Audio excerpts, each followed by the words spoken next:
911 that says something about the relationship. And parenthetic, it also says, you know, Russell's at peace because she says his eyes were closed. And I've watched enough folk die to know that sometimes we have to close their eyes, but his eyes were closed as he lay on the floor. So he loved you, Lorraine, and you took your vows so seriously. Till death do us part. In sickness and in health.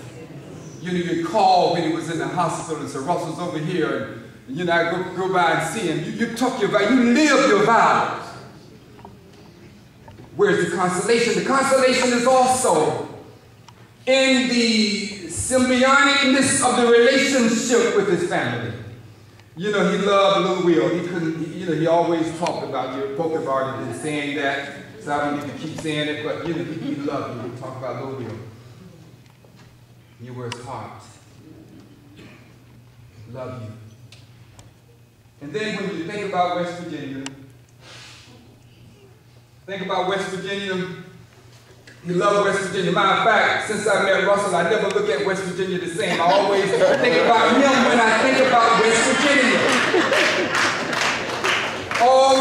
Since I was 26 years old, and I'll be 63, my birthday, I've been hearing about Beckley, West Virginia. I have a great appreciation of it. I hear he was home not long ago for, I think, his niece's funeral. And they talked about Uncle Russell, how he was baking cakes and all.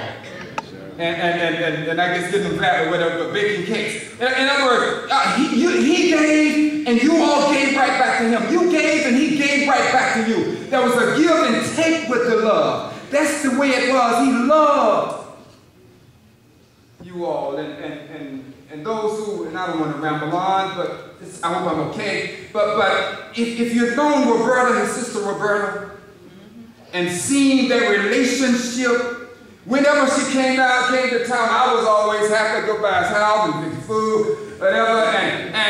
But to see them together the way they related to each other, it was a thing of beauty. The way they loved and admired one another. So Russell knew how to give love. So yes, he loved his family. Lorraine, he loved you. And something else, you know, about their relationship.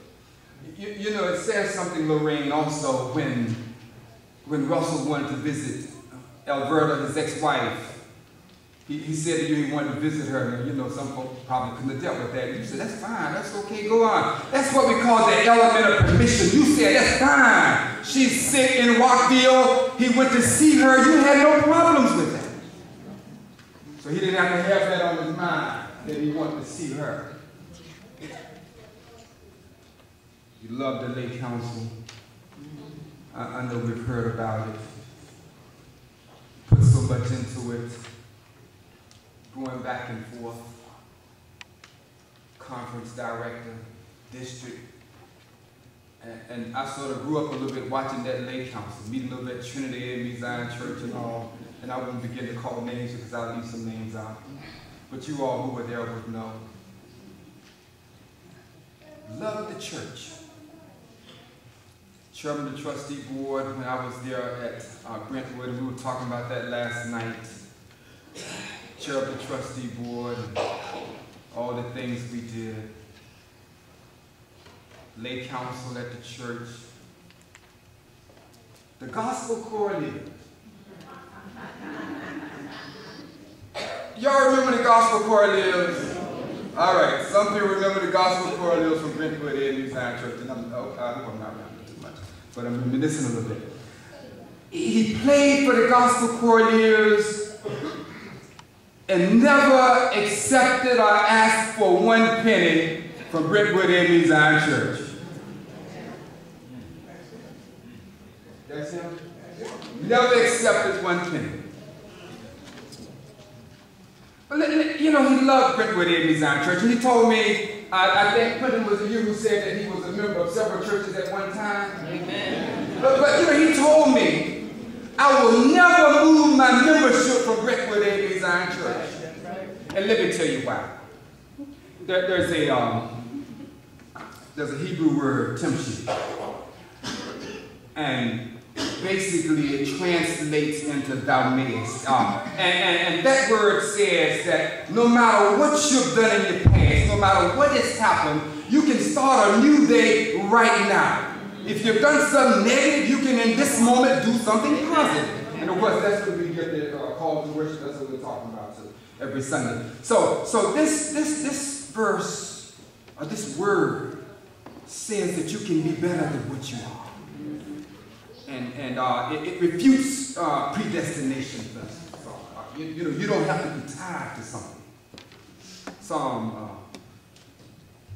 I think 79, verse 8 says, it picks up the theme. It says, remember thou not us my past iniquities. So you're not bound to that. Russell was a World War II veteran, and I work with veterans every day.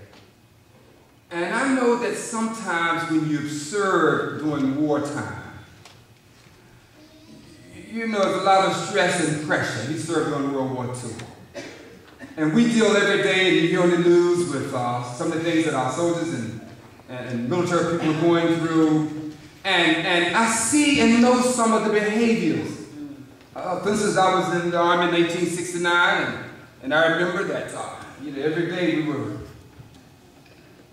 drinking wine, and we get ready to go somewhere. We would get wine and liquor before we got gas for the car. I remember we go around and get wine and stuff and go borrow money for gas. That's the way it was. You were not, Vietnam was going on. You didn't know where you were going to be from one day to the next. So a lot of pressure on you. And what I try to say to our men and women is that we have to use spiritual tools. Use your spirituality, and all that is connecting with a force that's bigger than you. It's embracing something bigger than you. It's understanding something bigger than you. That's what spirituality is all about. For instance, in days to come, I'm going to drive to Asheville. I want to drive to Blue Ridge Parkway and just watch the foliage. About 10 days or so, the reds, the yellows, the blues, and all these colors, because I realize that only God can paint such a picture as that. Man can't do that. So that connects me more with God and my spirituality.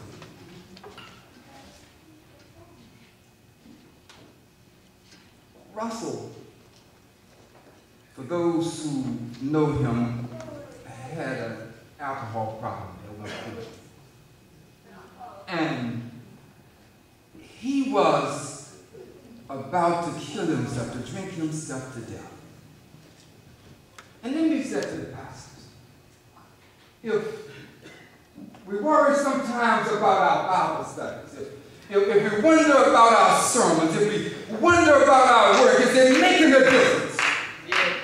Are the claims too much? Because I'm never asking too much from the bishop.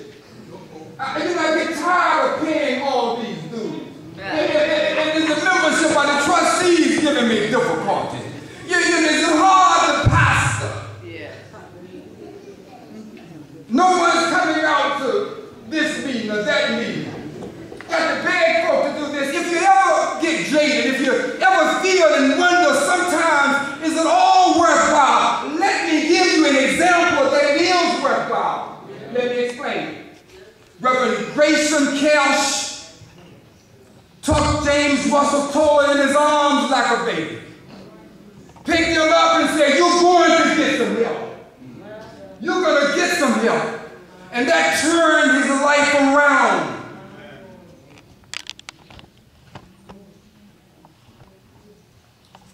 So we do make a difference. Amen.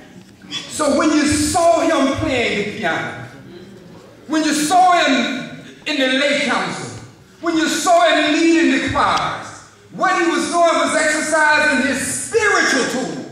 Realizing his spiritual tool, of course, was Christ Jesus, and he loved the church, and that's what he was exercising. And that's why today is the song, as y'all sang a little bit earlier, that, he's home and he's happy to be home. He is home. And Russell fought, and I'm finished, he fought the good fight.